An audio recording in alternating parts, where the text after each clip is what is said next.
I'm gonna look silly now, but you put it on like that. Things you do for YouTube.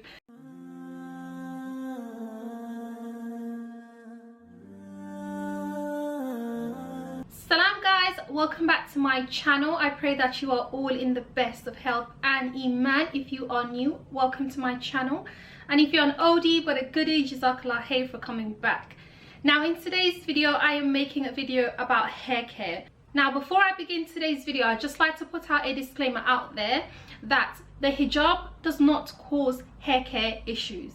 A lot of our hair care issues is caused by bad practices whilst wearing the hijab, okay? So I've got a few hair care products here that I would like to share with you guys, depending on, you know, the different type of issues that we might go through. The first thing that I'd like to talk about is the problem with the receding hairlines.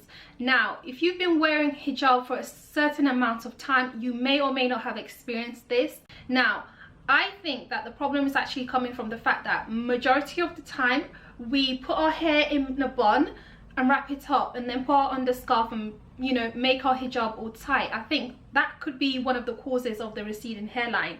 Now for me personally, my hairline isn't how do I say this without exposing myself, isn't as good as other people's hairlines could be. And that is a genetic thing for me, because I've noticed that with a lot of women in my family, those who don't even wear hijab as well as the men in my family, they tend to start to lose their hair sort of in their late 30s, so very young, and it sort of starts with this part being pretty much see-through, and then they end up going bald. But alhamdulillah, I'm not bald, so I'm good. So I put these practices into place to make sure that my hairline is very healthy, or as healthy as it can be. So I've got two products to show you guys with regards to what I try to use to keep my hairline still thick and full and healthy as it can be. The first one is this, I want to call it a moisturizer, but it's not a moisturizer because it has no water in it. It's kind of like hair grease. I know that sounds really bad, but you know, if you're black, you get what I mean. It's this Do Grow Hair Vitalizer Triple Strength for severely damaged hair. Now, although my hair is not severely damaged, this product has been amazing in growing my hair, which is why I recommend it. If you're, you know, of the black heritage side, I recommend using this product. And what I do is I take a little bit of it, and it's purple inside. I take a little bit, you know, and then I rub it onto the edges, onto my edges, before I put my scarf on in the morning, as I'm getting dressed on my way to work.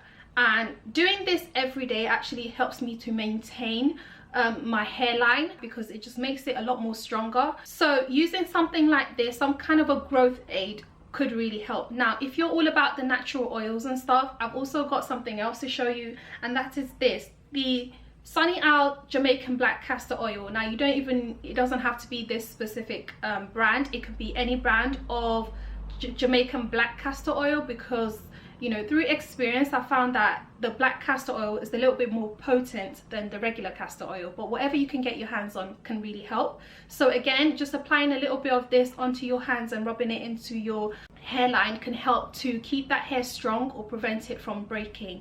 What I've noticed with this is that it makes my hair grow to be super thick. It doesn't help my hair grow faster, so it works differently for different people. A lot of people have said that they've been able to see an increase in their monthly hair growth rates by using this, but for me this just thickens my hair. So you might want to give it a try if you're finding that, you know, your edges is becoming thin. I would recommend you try this, but bear in mind it might work, you know, different things work for different people. These are all just suggestions that I'm making. It doesn't mean if you use this and definitely it's going to work the same for you, but it's just something that you can try. So yes, Jamaican Black Castor Oil and the Do Grow Hair Fertilizer. So if your edges are sort of thinning out and you want to regrow it, you can use this, and maybe you can even intertwine between the Do Grow and the Jamaican Black Castor Oil, because this might thicken it for you and this might help it to grow longer. But this can also thicken it and help it grow longer simultaneously. So these are the two products that I would recommend. Okay, so the next issue that we could potentially develop if we don't take good care of our hair is scalp problems. Now for someone like me, I'm out of the house for majority of the day, maybe 10 to 11 hours between Monday and Friday. that's a long time to be wearing hijab for. And so the first thing that I do as soon as I get home is take my hijab off. Girls, any opportunity that you get, as long as it's secured, right? If there's a chance that there could be a non-mahram there, just don't bother taking your hijab off. But obviously as soon as you come home, for example, just make it a practice for you to just take your hijab off straight away and allow your scalp to breathe. Now, if you're a woman of color, you have curly hair or slightly more coarse hair like black women tend to, it's a good hair practice that you should sleep with either a silk bonnet or a silk scarf, or use a silk pillow. Now, something that I've been doing for years is wearing a netted scarf. I don't want to wake up my hair just be like all different directions and stuff like that, right? So if I want to tie my hair before going to bed, I will tie it with this netted scarf. And I recommend that you get a netted scarf like this, because like I said, your hair can still breathe while it's still contained. And that is really, really important, because like I said, if you're someone like me and you wear hijab for very long hours, you know, wearing hijab or covering your hair with something like another scarf or whatever as you sleep may not be very healthy for you as a hijabi, right? Because you need to allow your scalp the chance to sort of breathe and air out. Now, you can pick one of these up from your local beauty supply store. They're really cheap. They're nothing more than £5. And I think that this has really been helpful for me in terms of my scalp health. My next tip for you ladies is to make sure that you're reading the ingredients in your hair care products very carefully, because in some hair care products you can find ingredients like glycerine and glycogen. Now, those two are an example of humectants, and humectants are used to preserve moisture in something. So they put, you know, those into hair creams and certain hair oils and stuff like that to help increase the moisture level. But the problem with those is that if your hair is covered and there's not a lot of air around your hair, is going to draw moisture out of your hair. So avoid glycerine if you can, just because it can draw moisture out of your hair and into the surroundings, which means that you might think that you're actually moisturizing your hair, but in actual fact it's doing the exact opposite and it's causing your hair to be dry. Now, if you're not a hijabi and you use a product with glycerin, for example, then that's fine, because it will draw the moisture from the air into your hair. Now, obviously, with your hair being all covered up, your hair is not exposed to all the air, so the moisture in the air. So what it would do is the exact opposite. It will take the moisture out of your hair and into the surroundings. So avoid using glycerine if you can. The next tip is to make sure that you are deep conditioning your hair. Now, deep conditioning is using like a sort of hair mask. It can be a moisturizing hair mask or a protein hair mask. For me, I like to mix the two because I just don't have time to be doing two different type of hair masks.